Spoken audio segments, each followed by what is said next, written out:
सध्या विधानसभा निवडणुकीची रणधुमाळी सुरू आहे. त्यामुळे राज्यातील सर्वच राजकीय नेते आपल्या उमेदवारीच्या प्रचारार्थ सभा घेत आहेत. छत्रपती संभाजीनगरमध्ये महायुतीच्या उमेदवारांसाठी उपमुख्यमंत्री देवेंद्र फडणवीस यांची जाहीर सभा झाली.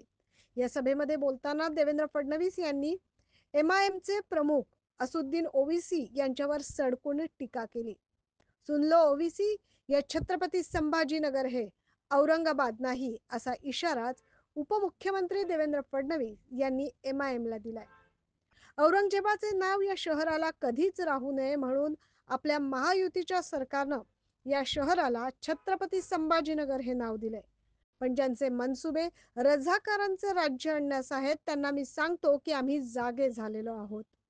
देव, देश आणि धर्म काय आहे हे संभाजीनगरकरांनी दाखवून द्यायला हवं, असं उपमुख्यमंत्री देवेंद्र फडणवीस यांनी यावेळेस सांगितलं. ऐसा है, ये रजाकारों के वंशज है। जिन रजाकारों ने हमारे तमाम मराठवाड़ा के लोगों पर अत्याचार किए, जमीनें लूटी, जिन्होंने हमारी महिलाओं की अस्मत को लूटने का प्रयास किया, हमारे परिवारों को तहस नहस किया, ये उनके वारिस है। ये किस मुंह से हमसे बात करेंगे? देव, देश आणि धर्मासाठी आता मतदान करायला हवं, ही भावना आता संभाजीनगरकरांमध्ये जागरूक व्हायला हवी असा इशारा जणू देवेंद्र फडणवीस यांनी दिलाय. Bureau report, 9 news Maharashtra.